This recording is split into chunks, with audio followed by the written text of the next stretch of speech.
Yaon kita sa limang Domingo kan ordinaryong panahon, asin ang ebanghelyo niya tungunyan, ginuno sa ikalimang kapitulo kan ebanghelyo ni San Mateo, asin sa satuyang ebanghelyo mga tugang, ang hamon sa satuya, iyon na paano niya to ipapahiling ang Diyos sa satuyang kapwa.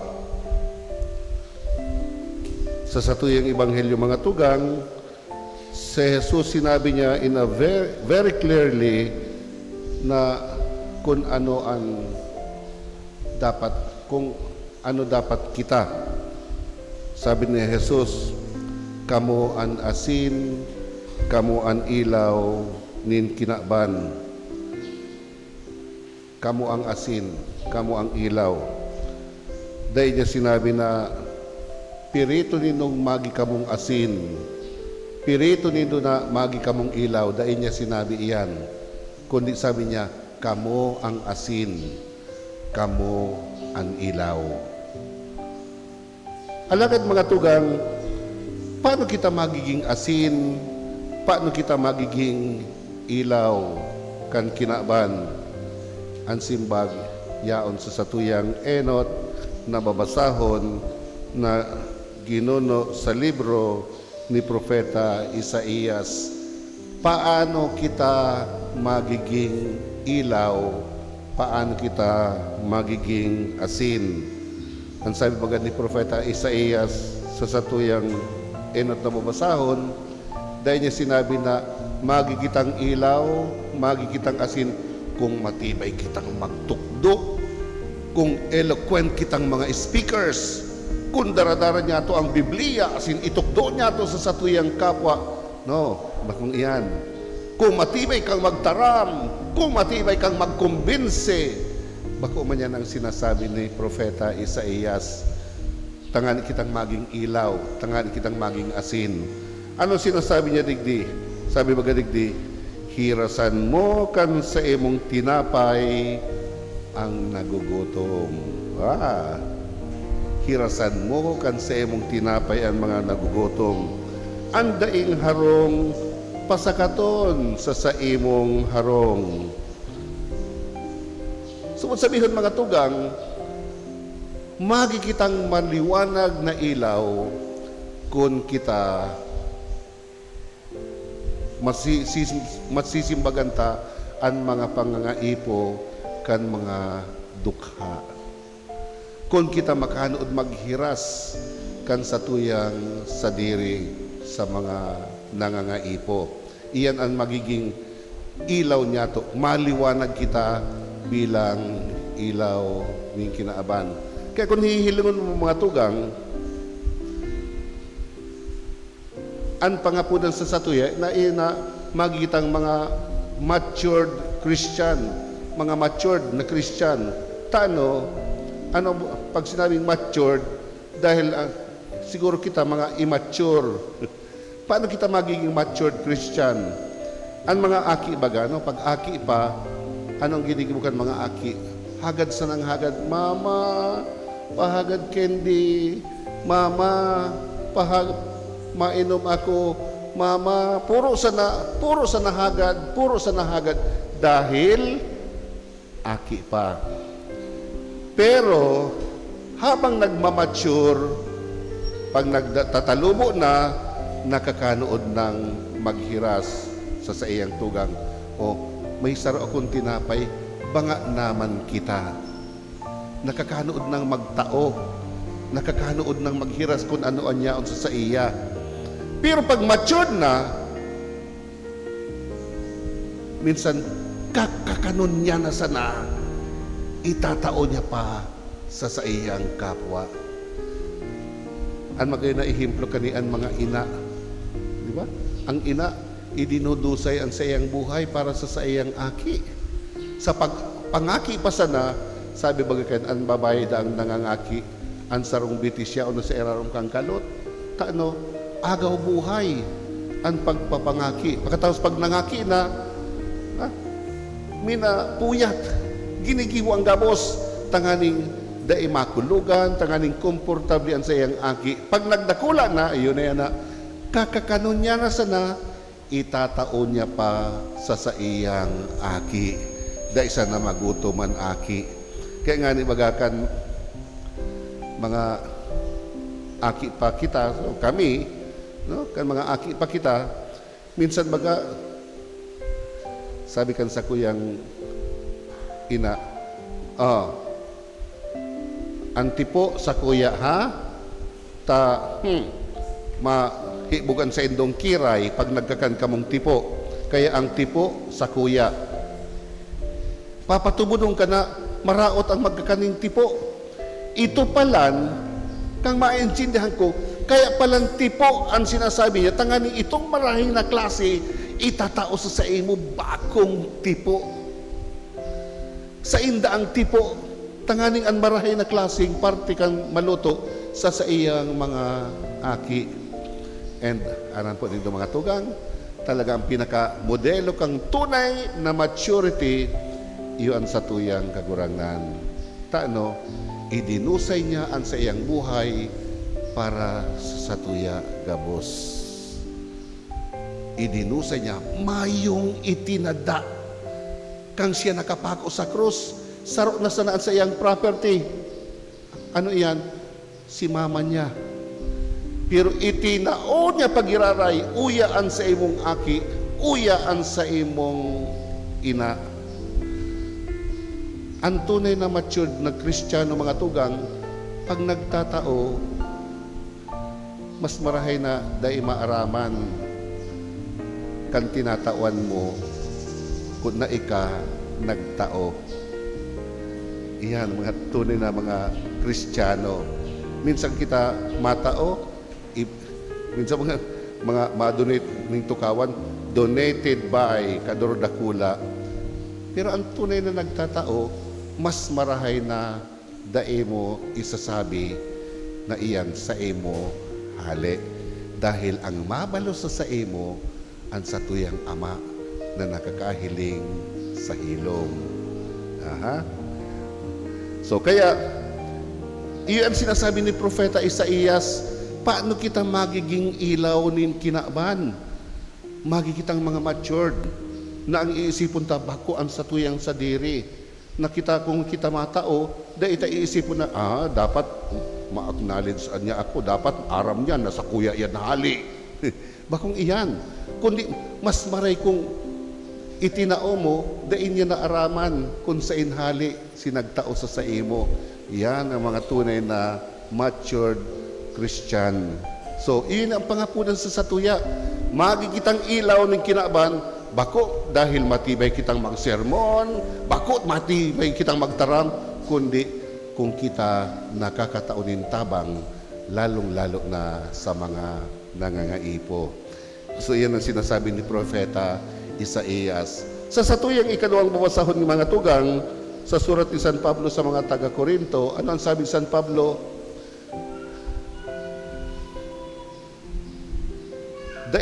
Sabi niya, dahil ako nag-igdi na may daradaring platika ng filosofiya, kundi dahil ako maluya.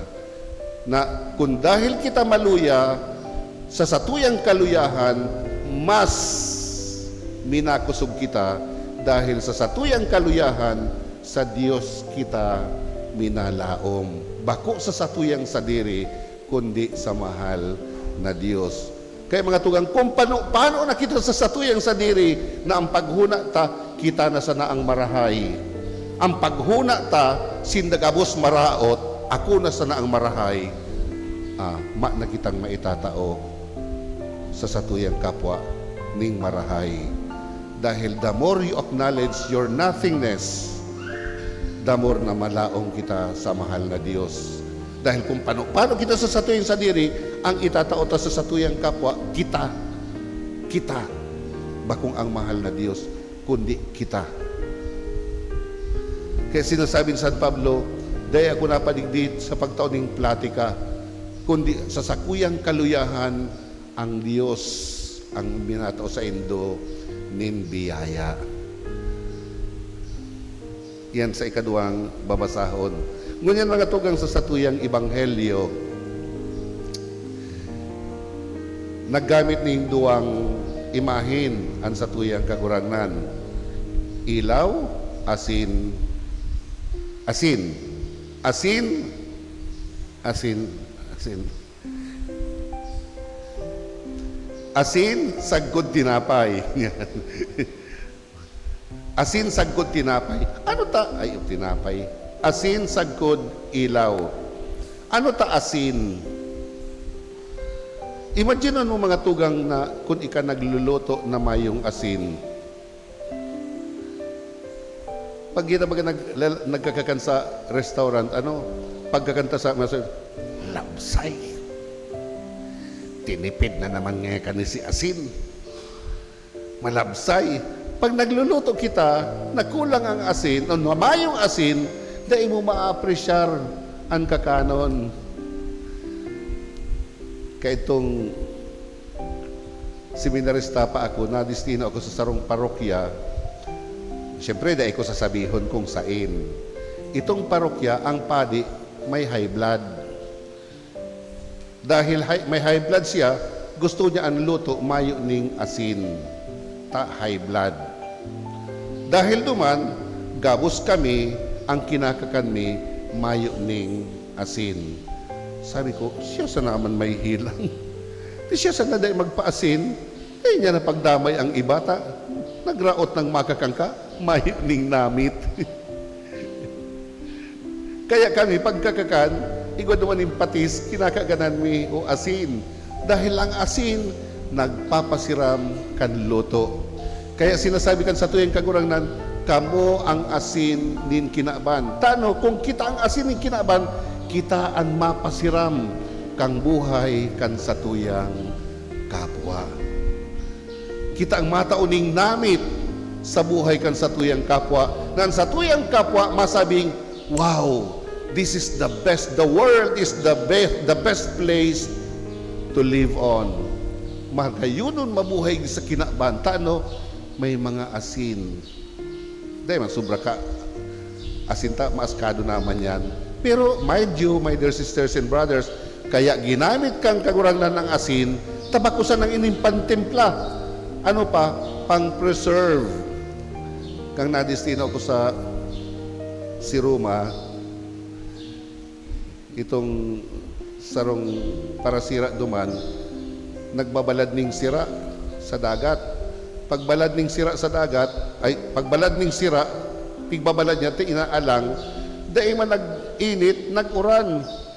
Ang ginimo niya, binubuan niya ning asin. Sabi ko, ano niya kung binubuan mo ning asin? Malalapa kay nga ni Father, pagdae ko kinaganan ning asin. Ay, iyo ang asin pala, nag-preserve ning kakanon. Pag kinaganan mong asin, dahil iyan malalapa. Ano mo sabihin kani sa satuyang sitwasyon, ika ang asin. Ano mo sabihin kang asin? Kita ang mag-preserve kang relationship niya to sa satuyang kapwa. Bakong ika ang magratak kan pakikipagrelasyon kan sa imong kapwa, lalong-lalo na darahuntan sa tuyang kapwa na magserbi sa simbahan, bakong ika maging ulang. At si Saro nagsiserbi, tutuyawon. Dahil ka na naging asin, dahil ka na nagiging preservative. Na dapat, kita gabos mag-encourage sa lambang Saro sa satuya na magserbi kita sa simbahan, magserbi kita sa mahal na Diyos, bako na kita ang maging ulang sa satuyang kapwa, tanganing sinda magdulok sa mahal na Diyos. Kaya nga ni asin, mag-preserve kan sa tuyang relasyon sa satuyang kapwa, mag-preserbar kan sa tuyang relasyon sa mahal na Diyos. Dahil kung daita iyang gigibuhon, maasmat matabang kitang asin, mayo kitang kamugtakan. Kaya sabi bagad sa satuyang ebanghelyo, pag ang asin tuminabang na ang marikan iapon, tanganing pagtimak-timakan. So, asin. Ang ikaduhang imahin, mga tugang, na itinao sa satuya kan kagurang sa satuyang ebanghelyo, ilaw. Kamo an ilaw nin kinaban. Ano sabihin kang ilaw? Ano ta ilaw? Natatandaan ko mga tugang nagpasiring kami sa Sagada. Sa Sagada. Siguro ang iba sa ido nakadumana sa Sagada, sa Benguet. Pag-abot sa Sagada, saro sa dinumanan mi, naglaog kami sa kuweba. Naglaog kami sa kuweba. Sabi katong itong guide mi, dai po kamo magsuway sa samuya. Dai kamo magsuway. Ta ito pala, pag-abot sa loob ng kuweba, sobrang diklom, itong samuyang guide may darang Petromax. Dua ang samuyang guide, kaya duwang Petromax. Pag abot mi duman, talagang pipiriton mo dai ka makasuway. Kapag nakasuway ka sa Petromax, mayo ka ng mahihiling, pwede kang mahulog sa bangin dahil sa laog kang kuweba may mga bangin. Kaya kung yaon sa ng Petromax, rayon man kami duman, may duwang Petromax, may duwang grupo, dai kami naghaharali duman sa Petromax, takon dai talagang mawawara ka sa laog kang kuweba. Kaya pag sabi kan sa tuwing ebanghelyo, kamo an ilaw nin kinaban, narumduman ko itong sa kuyang experience sa laog kang kuweba. Imagineon mo mga tugang na total darkness. Pagkatapos sabi kang kagurangan, ikamo ang ilaw ning kinaban. Imagineon mo na lambang saro sa tuya may darang kandila. Maski sa ditsa ng kandila, may mga darang kita tig sararo, may mga darang kandila. Mai-imagine mo kung gurano kaliwanag ang satuyang kapalibutan. Kaya sinasabi kang kagurangan na kamo an ilaw nin kinaban. Namot sabihon, ining satuyang kapwa na naglalakaw sa kadikluman, maliwanagan kan ilaw kan satuyang kagurangan. Pag sabi ng mga tugang kan ni Jesus na kamo an ilaw nin kinaban, actually, ang tunay na ilaw si Jesus.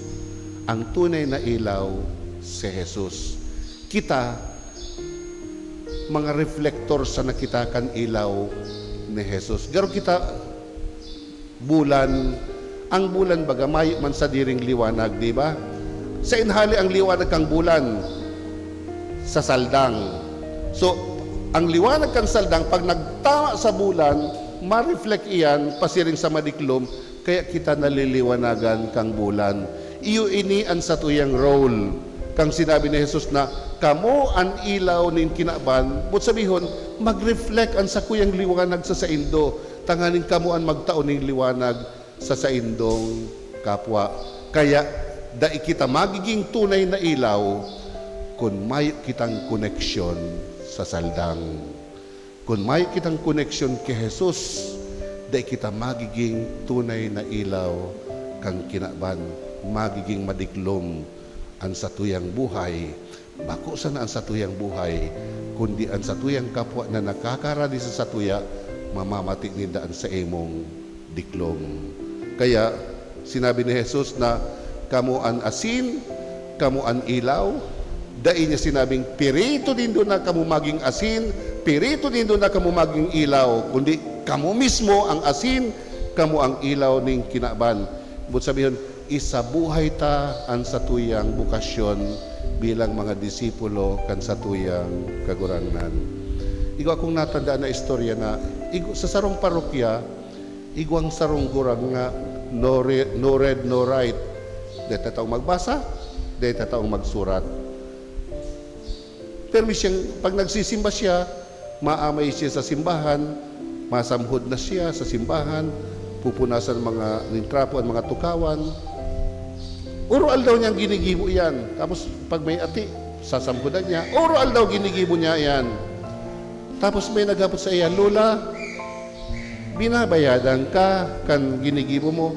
Ay, dai po akong bayad. Voluntary ang sakuyang ginigibo. Ano po, Lola, ta ginigibo mo iyan? Sabi niya, dai kay nga ako tataong magbasa, dai ako tataong magsurat, dai ako tataong magtaram. Ang ginigibo ko, pinapaliwanag ko na lang sa buhay ko ang ilaw kan sa tuyang kaguranan. Sa paggibo ko kaini, dai maninda ako madawog na nagtataram, pero mahihiling ninda na ang Dios marahayon.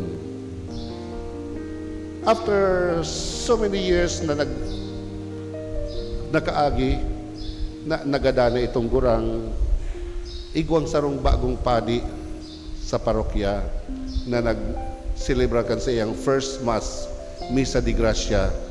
Sa iyang homily, sinabi niya na, ako ngayon nagpadi dahil may nadangog akong magayon na sermon, bako dahil ikaw nagkumbinsi sa sakuya, kundi kung matatanin do si Lula, aron kay ni, oral daw kong nahihiling ang sa iyang ginigibo, kaya na-inspire ako sa iya, kaya ako nagpadi.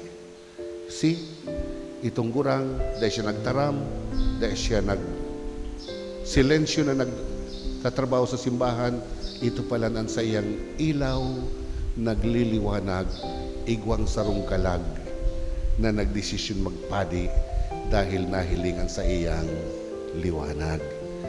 Dahil man po kita iniimbitaran na magdarang Biblia, dahil man kita iniimbitaran na magplatika, ang imbitasyon sa satuya na magliwanag ang ilaw ni Kristo sa satong buhay, sa paagi kan pagtauning tubig sa napapaha, pagpakakan sa nagugutom, pagbisita sa mga naghehelang, sa paaging iyan, magigitang tunay na asin ilaw nin kinaban. Amen.